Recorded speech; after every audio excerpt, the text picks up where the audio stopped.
Prezados acadêmicos, então vamos iniciar a unidade 7.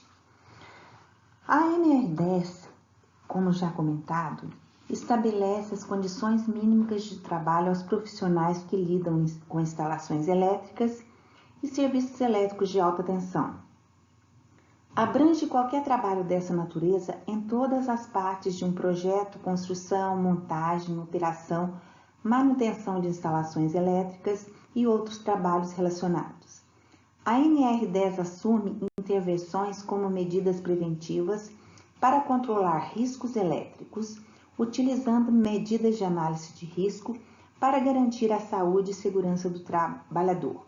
Então, a análise e medidas de controle de risco serão apresentados nesta unidade. Então, vamos agora apresentar os itens que serão estudados na unidade 7. O primeiro item será dedicado a regras básicas de modo geral para intervenções em instalações elétricas. A seguir, o item 2 será todo dedicado para análise de risco. No terceiro, será estudada a energia incidente. O que é essa energia? Durante o arco elétrico é liberada uma alta energia que é chamada de incidentes. A determinação da roupa adequada para a proteção do trabalhador em local com risco de arco elétrico é baseada na energia incidente. Por isso, o nosso tópico 3. A seguir, no tópico 4, serão vistos medidas de controle do risco elétrico. E, por fim, apresentada no item 5, as atividades da unidade 7 e no sexto item, a bibliografia é apresentada. Então, começaremos com a relação entre NR10 e análise de risco. Em todas as intervenções em instalações elétricas, devem ser adotadas medidas preventivas de controle do risco elétrico. O risco elétrico seria o arco elétrico, o choque elétrico e de outros riscos adicionais. Os riscos adicionais que os trabalhadores que atuam em serviços e instalações em eletricidade são submetidos por exemplo, altura, ambientes confinados, áreas classificadas e condições atmosféricas adversas. Então, através dessas técnicas de análise de risco, são propostas soluções que garantam a segurança e saúde no trabalho. Então, nós podemos definir a análise de risco como um processo realizado por meio de observação e discussão dos fatores ambientais do trabalho, que propõe ações que visam neutralizar os riscos identificados e garantir a integridade física das pessoas e do patrimônio da empresa aqui, no caso aqui, relacionado a instalações elétricas.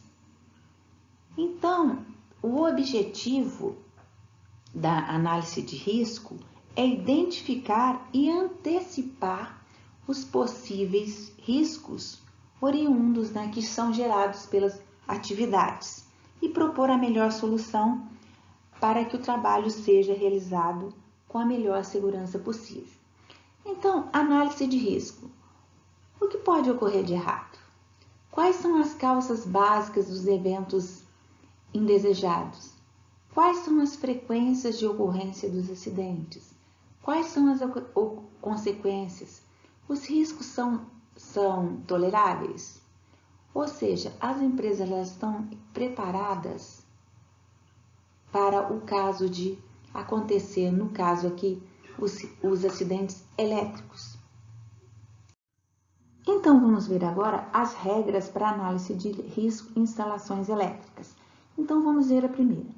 As formas de execução em campo das tarefas, elas devem ser observadas, e não as tarefas executadas como previsto nos procedimentos. Por que essa regra é importante? Ela é importante porque permite ao profissional verificar os problemas ocorridos em campo e suas possíveis consequências e obriga também o profissional em segurança a ser mais presente nos setores da empresa.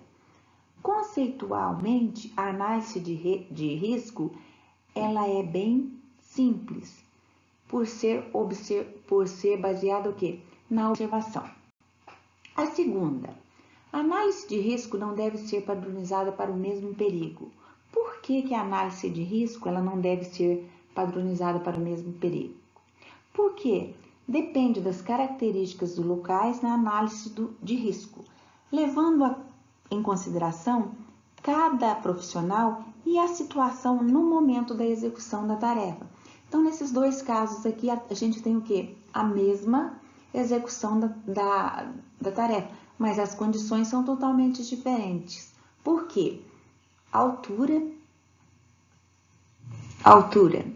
Aqui nós temos o quê? Nós temos quase que o contato com a linha de distribuição de energia elétrica. Então, é a mesma tarefa, mas as condições são o quê?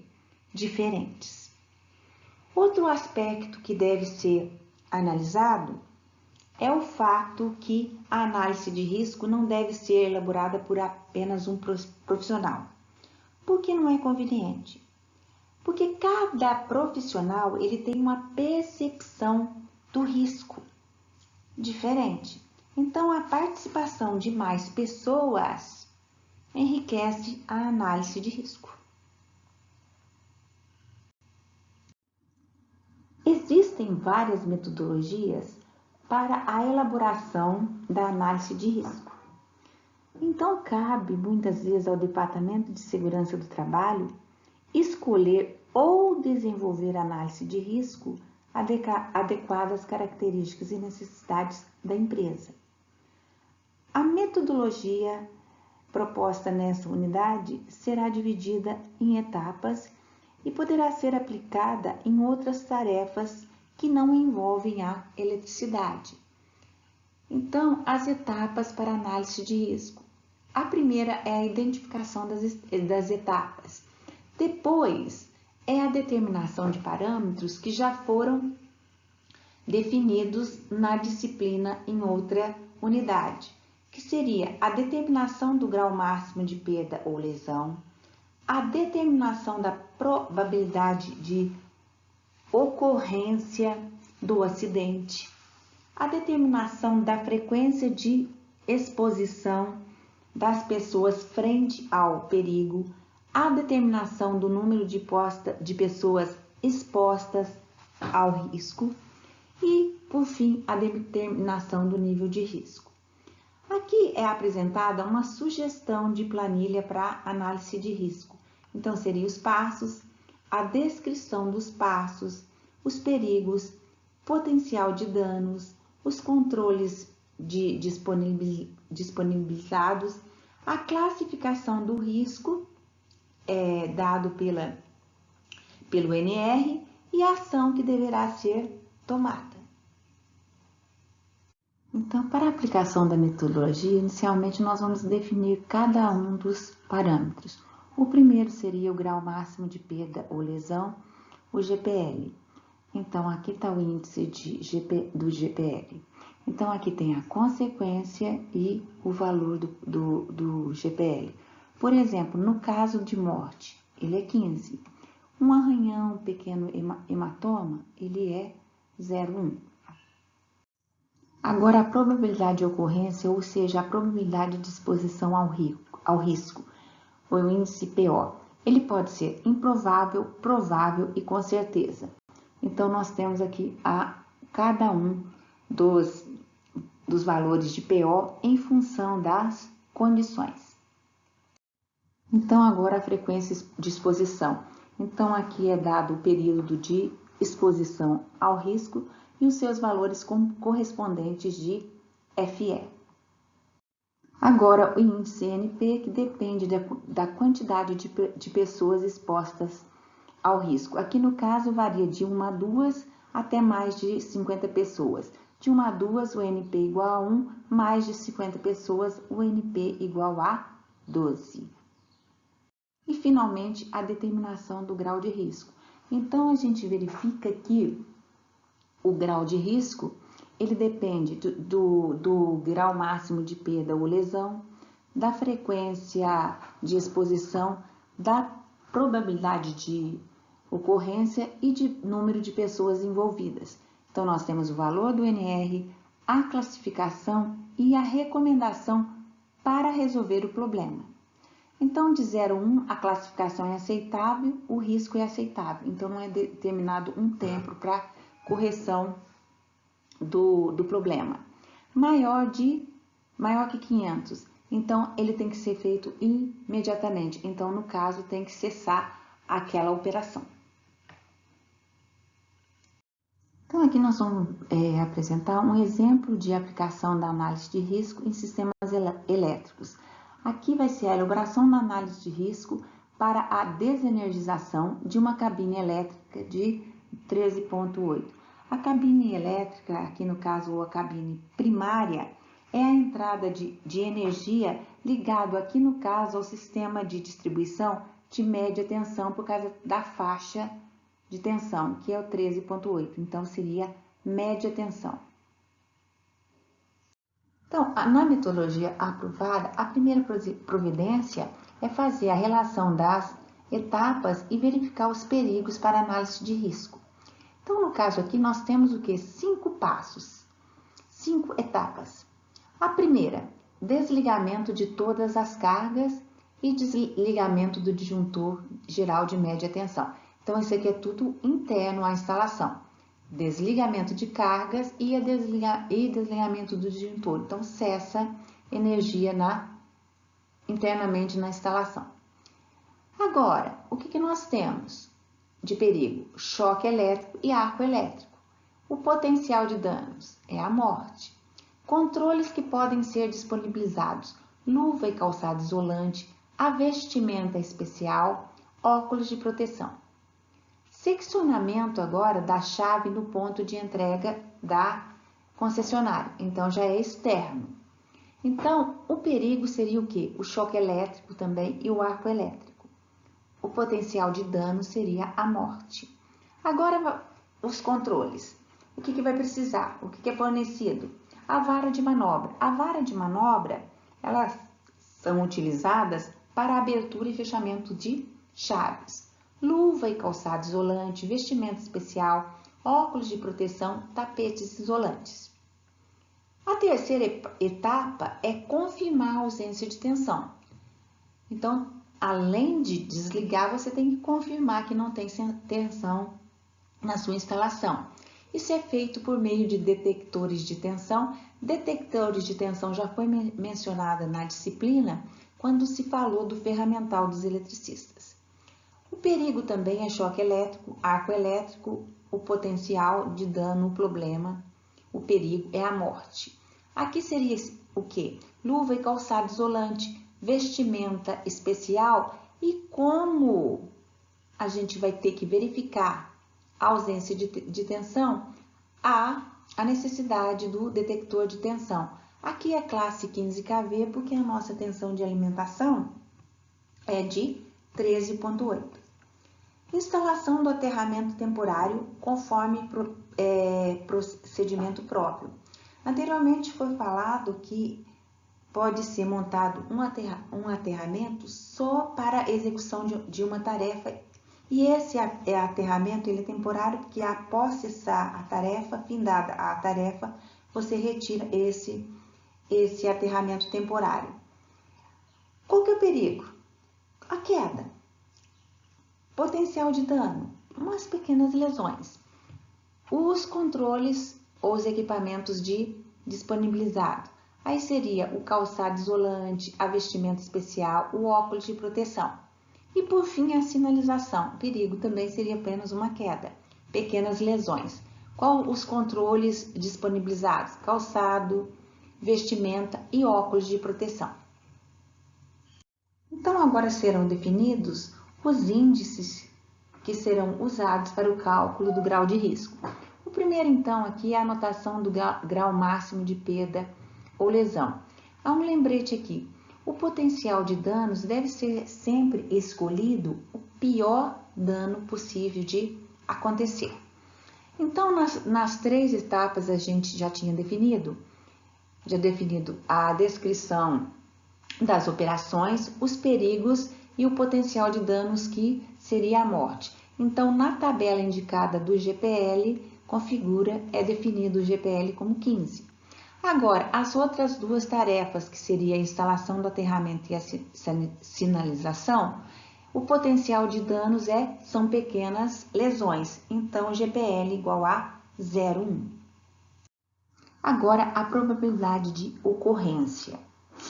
Então, aqui nos 2 relacionados à morte, a probabilidade de ocorrência escolhida aqui foi o 8. É provável que aconteça, não é surpresa que aconteça. Agora, confirmar a ausência de tensão por meio de detectores de tensão. Apesar do potencial poder ser a morte, ela é improvável, coloquei 1. É possível, vai ser possível só em circunstâncias extremas. A instalação do aterramento temporário. Queda. Pequenas lesões. Então, eu coloquei 8, é provável que aconteça. Mas já a sinalização que o perigo é o mesmo, eu coloquei quanto? 1. É improvável. Vai ser só acontecer também em situações extremas. Então, o que a gente vê? Aqui vai depender muito de quem está fazendo a análise. Vai depender dos dispositivos, dos controles disponibilizados em cada empresa. Então, essa análise de risco, ela pode variar o quê? Bastante. Então, esses índices, eles variam bastante em função das empresas. Agora, em relação à anotação da frequência de exposição ao perigo, foi escolhido 0,2, que representa que essa exposição vai ser o quê? Anual. E por fim, é definido o número de pessoas envolvidas nas tarefas. Para essas tarefas aqui disponibilizadas, não precisa mais que 2 pessoas. Então, foi escolhido de 1 a 2 pessoas, que corresponde a um INP igual a 1. Então, agora será determinado o grau de risco NR. Então, de todos os passos, perigos, a gente tem os índices, GPL, FE, PO e NP. Então, com esses índices, a gente tem como calcular o grau de risco NR. Então, nós temos o grau de risco NR para o desligamento de todas as cargas e o do disjuntor igual a 24, o seccionamento da chave 24, a confirmação de ausência de tensão por meio de detectores de tensão igual a 3, instalação do aterramento temporário igual a 0,16 e sinalização 0,02. Então, de posse do valor do grau de risco, pode ser verificada as recomendações em relação à instalação. Como o NR ele representa as ações a serem tomadas para eliminar ou neutralizar o erro, então nós temos calculado o NR para os 5 passos. Então, o NR 24, ele significa o quê? Que o risco é significativo. 3, o risco é muito baixo e 0,16 e 0,02 aceitável. Com isso, nós temos a recomendação que até um mês deve ser solucionado o problema em relação ao desligamento tanto das cargas, disjuntor geral e seccionamento da chave no ponto de entrega da concessionária. Agora, em relação à medição de ausência de tensão, o risco deu muito baixo, então até um ano esse problema também deverá ser resolvido. Agora, quanto à instalação do aterramento e a sinalização, o risco é o quê? O risco é aceitável, portanto, aqui não é definido um tempo, uma data para a solução do problema. Então, fizemos análise de risco para a desenergização de uma cabine primária de 13,8 kV. Então, Agora será apresentado o cálculo da proteção para energia incidente. Até há pouco tempo, a maioria dos profissionais mencionava apenas os equipamentos isolados como proteção básica para trabalhos com eletricidade, os quais tinham determinada isolação conforme o nível de tensão de trabalho ou nível de tensão de operação. Agora, qualquer material isolante, ele tem a finalidade de dificultar a passagem da corrente elétrica pelo corpo humano. Efeito que caracteriza o chamado quê?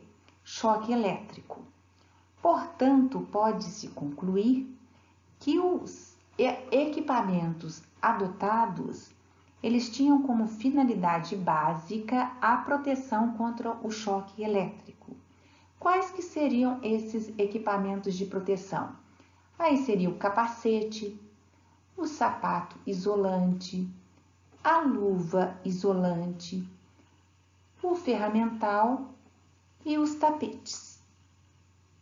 Mas, só que, além do choque elétrico, outro fato que acontece, outro problema que acontece muito nas instalações elétricas é o arco elétrico.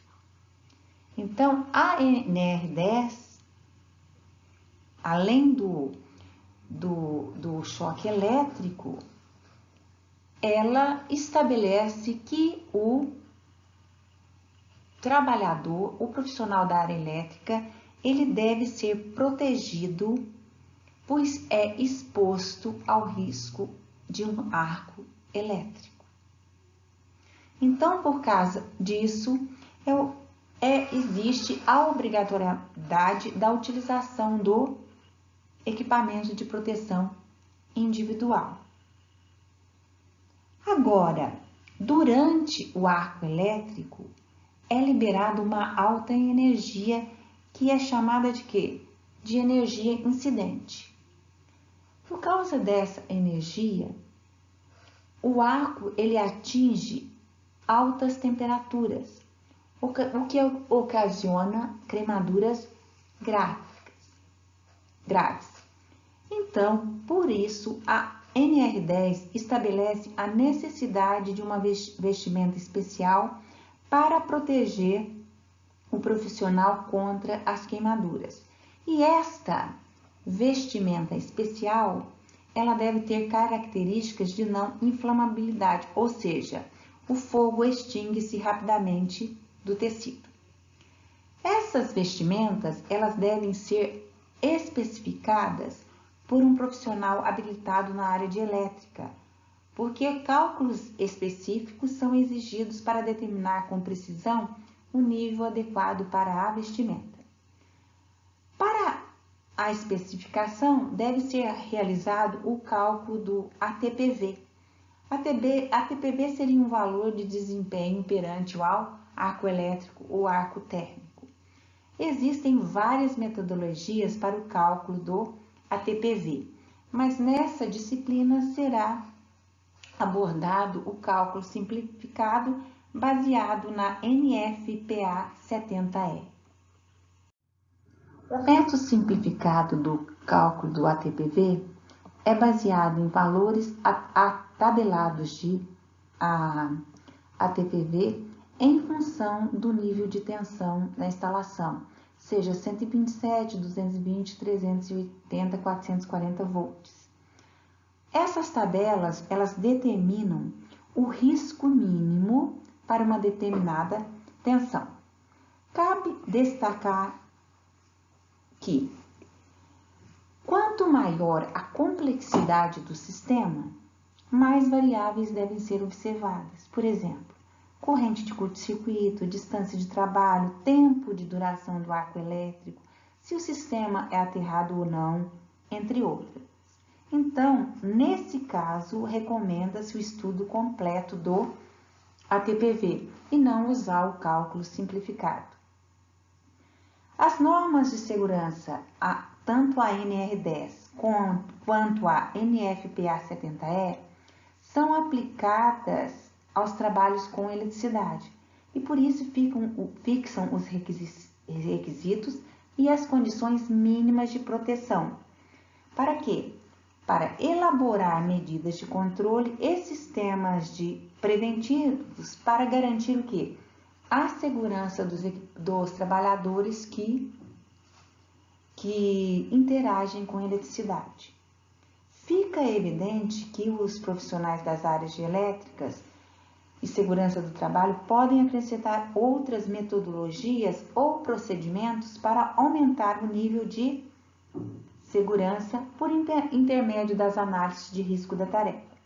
Significa dizer que, independente da metodologia aplicada, é fundamental respeitar as características de cada sistema, local ou processo, visando identificar pontos a serem adequados para o quê? Eliminar ou diminuir qualquer risco que possa colocar a integridade do profissional em perigo.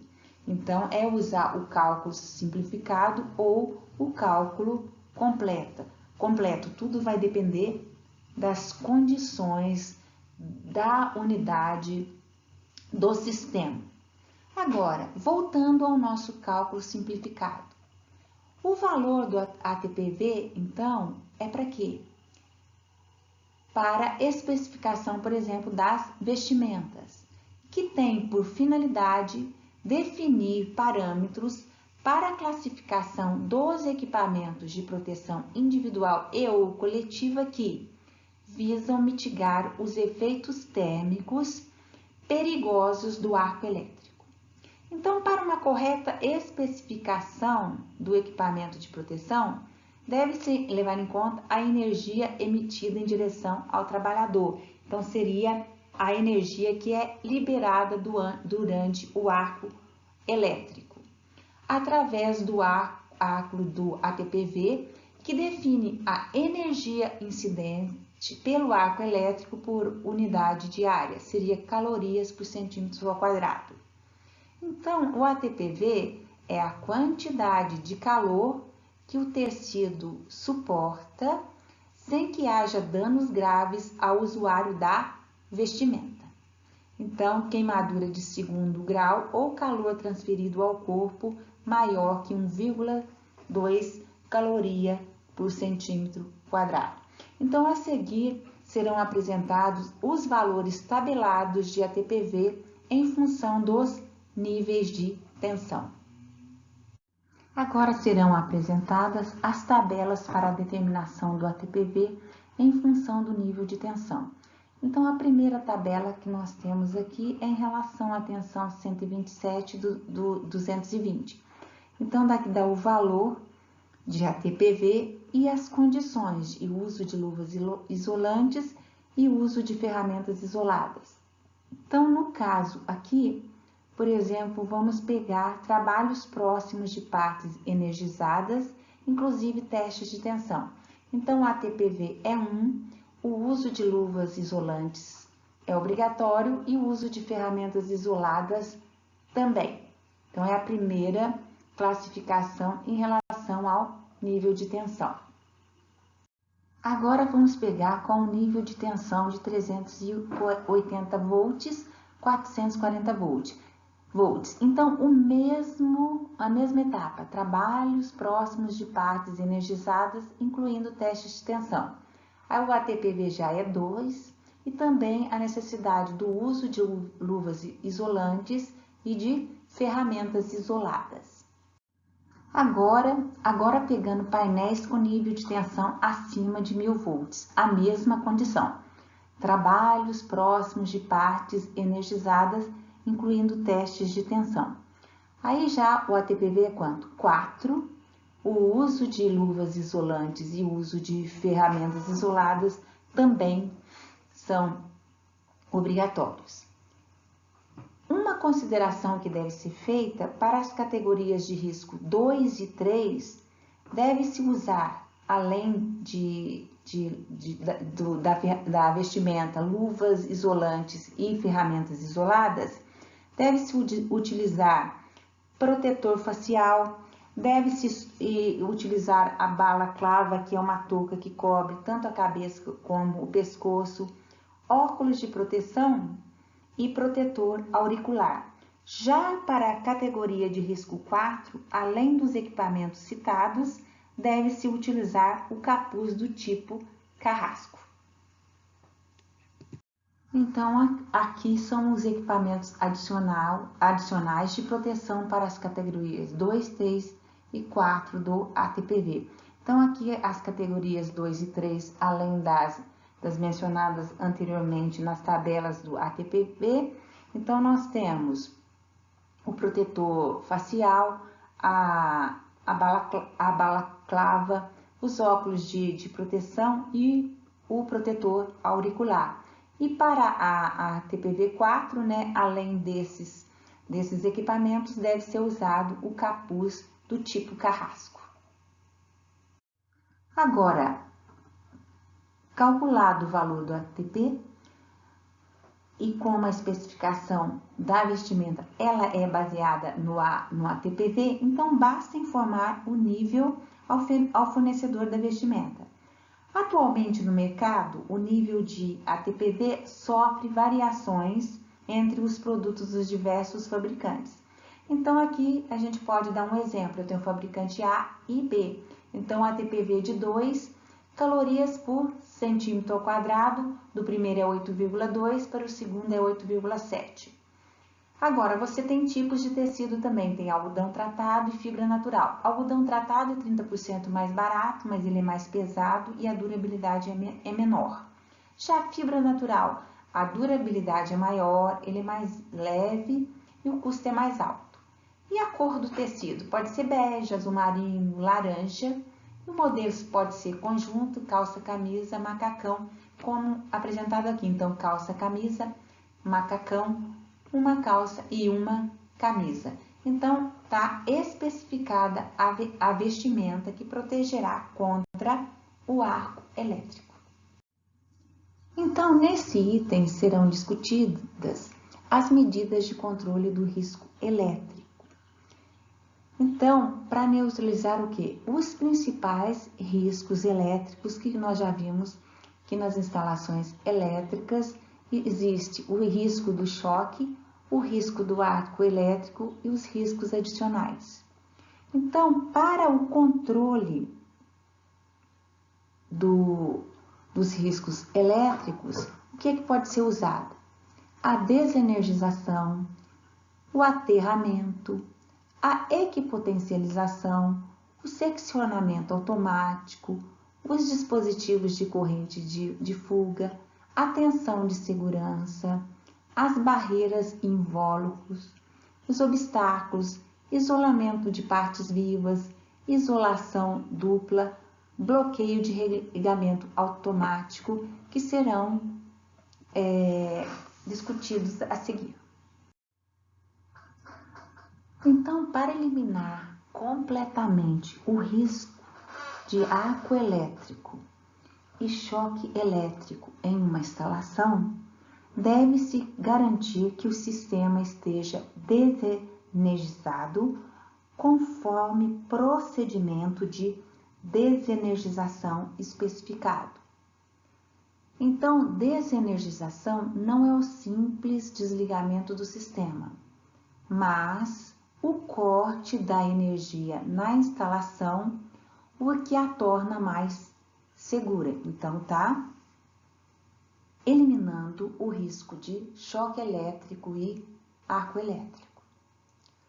Então, a desenergização de um sistema é o resultado final a partir da realização de um conjunto de ações coordenadas, sequenciadas e controladas, destinadas a garantir a efetiva ausência de tensão no circuito, trecho ou ponto de trabalho durante todo o tempo de intervenção e sobre o controle dos trabalhadores envolvidos. Por isso que eu falei procedimento de desenergização especificado. Para serem consideradas desenergizadas e liberadas para o trabalho, é necessário que os processos sejam respeitados e realizados em ordem. Então, é de acordo com o procedimento de desenergização especificado. Agora, a NR10, ela diferencia uma instalação desligada de uma desenergizada. A desenergização do sistema faz com que, além de eliminar a tensão no sistema, não seja possível a energização acidental ou por fatores naturais como descargas atmosféricas. Agora, também a NR10 estabelece que uma instalação energizada é aquela que existe uma tensão igual ou superior a 50 volts em corrente alternada ou superior a 120 volts em corrente contínua. Agora, é sabido que nem sempre é possível fazer todas as atividades com o sistema desenergizado. Tem muitas atividades que o sistema precisa estar energizado, como medições elétricas, a termografia e manobras de equipamentos. Então, para essas atividades aqui, é preciso tomar medidas complementares para proporcionar a segurança dos profissionais que executarão essas atividades. Outro método do controle do risco elétrico é o aterramento elétrico. O aterramento elétrico ele é um grande aliado na proteção dos profissionais que interagem com eletricidade, visto porque o aterramento elétrico ele proporciona um caminho mais fácil para a corrente elétrica. Então, em vez da corrente elétrica passar pelo profissional, ela passa pelo sistema de aterramento. Então, o aterramento ele proporciona um caminho da corrente elétrica para a terra sem causar diferenças de potencial ou tensões induzidas perigosas para seres vivos. Além disso, reduz a possibilidade de danificar equipamentos localizados nas proximidades. Agora, de acordo com a 5410, todos os circuitos elétricos eles devem ser aterrados. É inadmissível qualquer circuito elétrico sem aterramento, pois ele exerce a principal função, que é assegurar a segurança dos profissionais e garantir o bom funcionamento de dispositivos adequados e voltados para a proteção elétrica contra o choque elétrico, os chamados DDR. Há 3 tipos de aterramento: o funcional, o de proteção e o temporário, que serão apresentados a seguir. O aterramento funcional, ele é a ligação de um equipamento ou de um sistema elétrico à terra por motivo de proteção ou por exigência quanto a seu funcionamento. Então, geralmente, ele é obtido mediante ligação à terra de um dos condutores vivos dos sistemas. Vivos quer dizer energizados do sistema, em geral, o neutro. Trata-se, geralmente, de uma prática solicitada pelas concessionárias de energia. E aqui é mostrado o sistema, que se tem o neutro do sistema aterrado. Geralmente, o neutro aterrado é na entrada de energia da instalação. O aterramento de proteção, ele visa proteger os trabalhadores contra os choques elétricos. Deste modo, todas as massas e elementos metálicos de uma instalação devem ser aterrados. Em função dos dispositivos instalados e da forma de execução do aterramento de proteção, ele pode ser dividido em esquemas tipo o sistema TN, o sistema TT e o sistema IT. Então, são esses 3 tipos de sistema. Agora, esses sistemas de aterramento, ele é definido na 5410, instalações elétricas de baixa tensão. E ele deve ser projetado por um profissional que habilitado. O aterramento temporário consiste em um sistema complementar que visa garantir a segurança dos profissionais que trabalham com eletricidade. Então, ele é composto de um kit de grampos, condutores e conectores especialmente projetados para isso. Então, aqui a gente tem a ligação de um aterramento temporário. Eles devem ser instalados em sistemas desenergizados e antes do ponto de execução do serviço, no sentido da fonte para a carga. Então, o serviço vai ser executado aqui. Aqui está a instalação do aterramento temporário. Caso haja outra possibilidade de fluxo de corrente no sistema, também deve ser instalado na saída dessa fonte um aterramento temporário. Então, é necessário conhecer o sistema antes de instalar o aterramento temporário. Uma análise de risco deve ser considerada para observar possíveis pontos de fluxo de corrente elétrica, visando neutralizar o quê? Todos os possíveis casos. Agora, o que seria a equipotencialização? A equipotencialização, ela consiste na ligação de todos os sistemas de aterramento e todas as estruturas metálicas de uma edificação. Portanto, deve-se interligar a um único sistema de aterramento os seguintes elementos: o SPDA, o sistema de proteção contra choque elétrico, o sistema de proteção contra cargas estáticas, o sistema de proteção de equipamentos eletrônicos, as tubulações, armaduras, escadas e mezaninos, tanques metálicos, carcaça de equipamentos e máquinas, portões e cercas metálicas, as eletrocalhas, os leitos. E a equipotencialização deve ser prevista no projeto elétrico.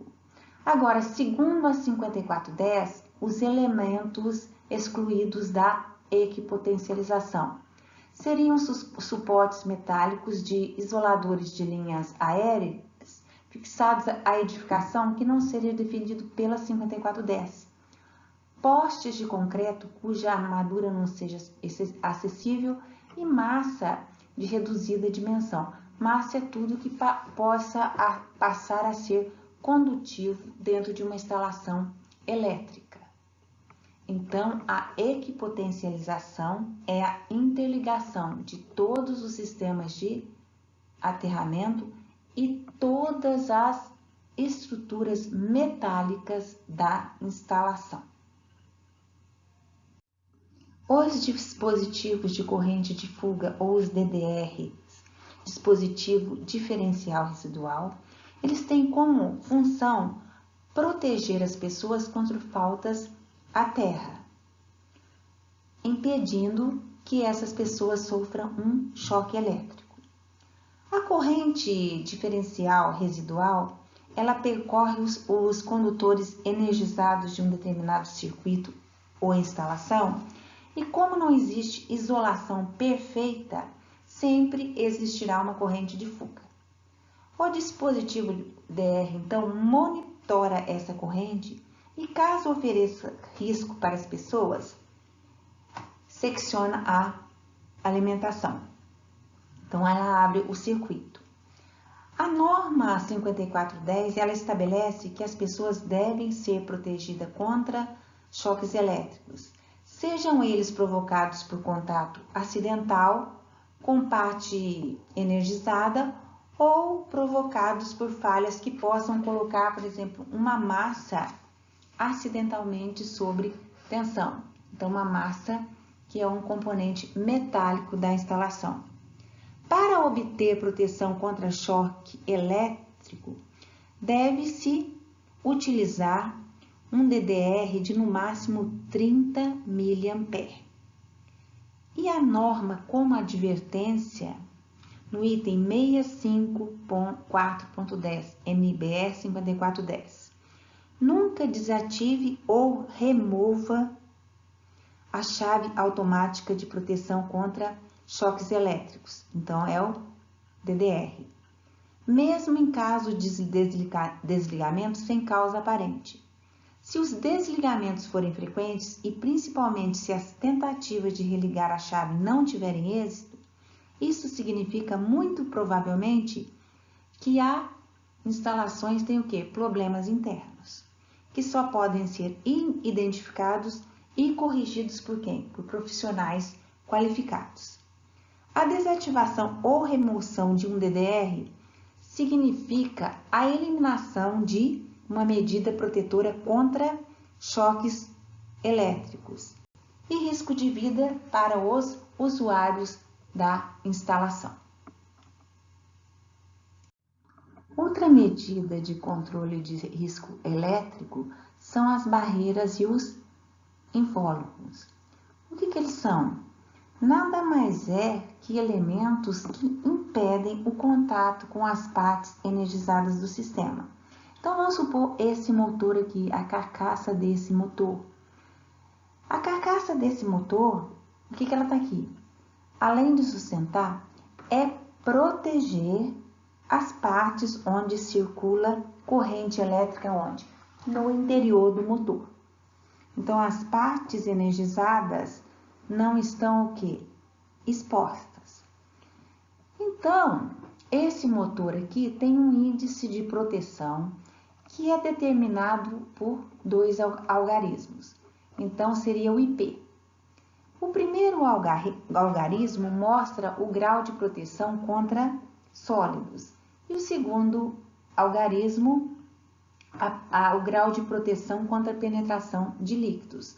Eu não coloquei aqui em relação à proteção de líquidos. Eu só coloquei a tabela da norma em relação aos sólidos.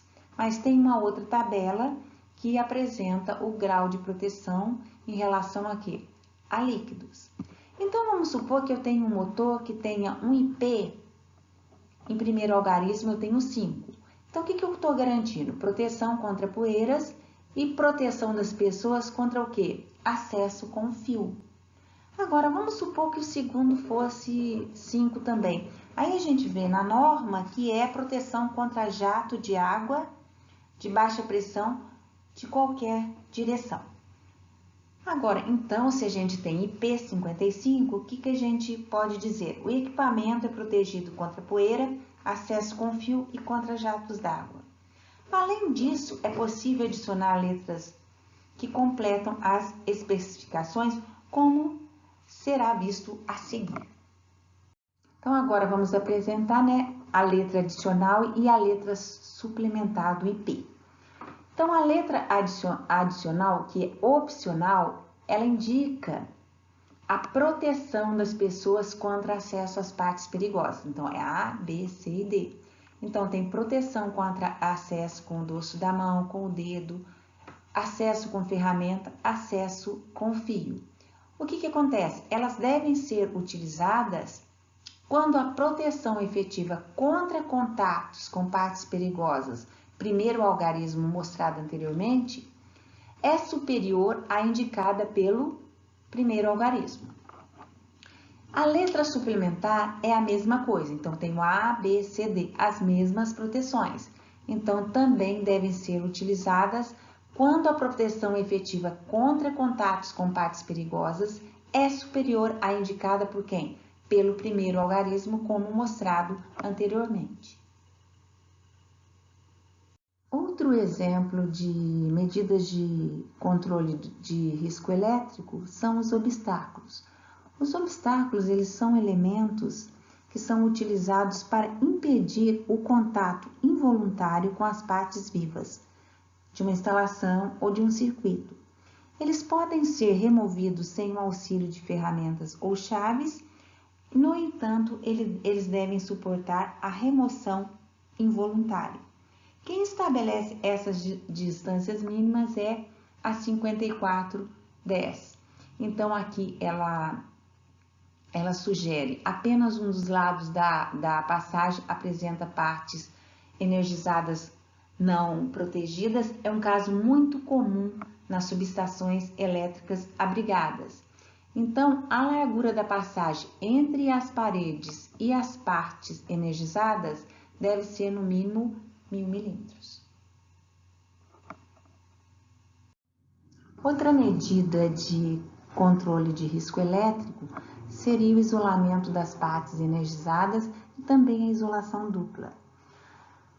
A isolação, ela é um meio de proteção destinado ou capaz de impedir qualquer tipo de contato com as partes energizadas. Então, para cada nível de tensão, existe uma característica específica de isolação. Agora, a isolação, ela deve ser capaz de suportar esforços mecânicos, químicos, elétricos e térmicos. E a isolação deve ser testada periodicamente por meio de testes elétricos e, em alguns casos, por inspeção visual. Agora, tem equipamentos também que têm a isolação dupla.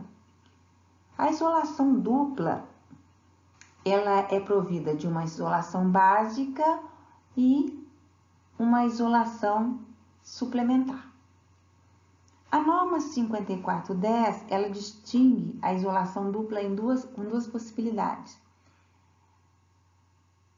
Os componentes já são fabricados com a isolação dupla, ou essa isolação é provida durante a execução da instalação. Agora, a isolação dupla de origem, quer dizer que a isolação já vem de fábrica. Os equipamentos, eles devem ser ensaiados de acordo com duas normas, ou a ABNT IEC 60439, partes 1 e 3, ou a IEC 60439, partes 2, 4, 5. Esse daqui é o símbolo para identificação de equipamentos que tem o quê? Isolação dupla de origem. Outro exemplo de medida de controle de risco elétrico seria o bloqueio do religamento automático. O religamento automático, ele tem a finalidade de diminuir o tempo de interrupção de energia para os consumidores. Quando o sistema ele é atingido por alguma falha, um defeito transitório, o sistema de proteção o quê? Atua. Nesse caso, o religamento automático, por dispositivos religadores ou relés, deixa o sistema em operação novamente. Ele é muito usado pelas concessionárias de energia elétrica. Porém, em intervenções para manutenção, é necessário bloquear e condicionar o religamento manual desses dispositivos para evitar que eles atuem colocando em risco os profissionais que estão trabalhando no sistema.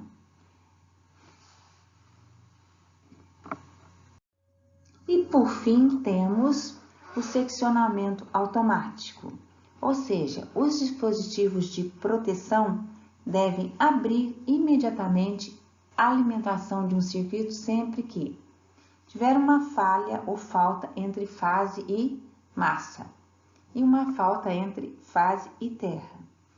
O que acontece aí? A atuação desse dispositivo de proteção evita que uma determinada tensão de contato se mantenha por um tempo e seja capaz de gerar algum risco à integridade das pessoas. Pode-se citar, por exemplo, um disjuntor que atua automaticamente assim que os parâmetros nominais apresentem valores diferentes dos previamente especificados. Nesta unidade foi apresentada uma metodologia de análise de risco para trabalhos com eletricidade. Além disso, foram apresentadas as medidas de controle para neutralizar os principais riscos relacionados a atividades com eletricidade, choque elétrico, arco elétrico e riscos adicionais. E também foi verificado o cálculo simplificado do ATPV para a especificação da vestimenta especial para os trabalhadores sujeitos a trabalharem em áreas com risco de arco elétrico. Portanto, vocês estão preparados para executar as atividades relativas à unidade 7. Bons estudos!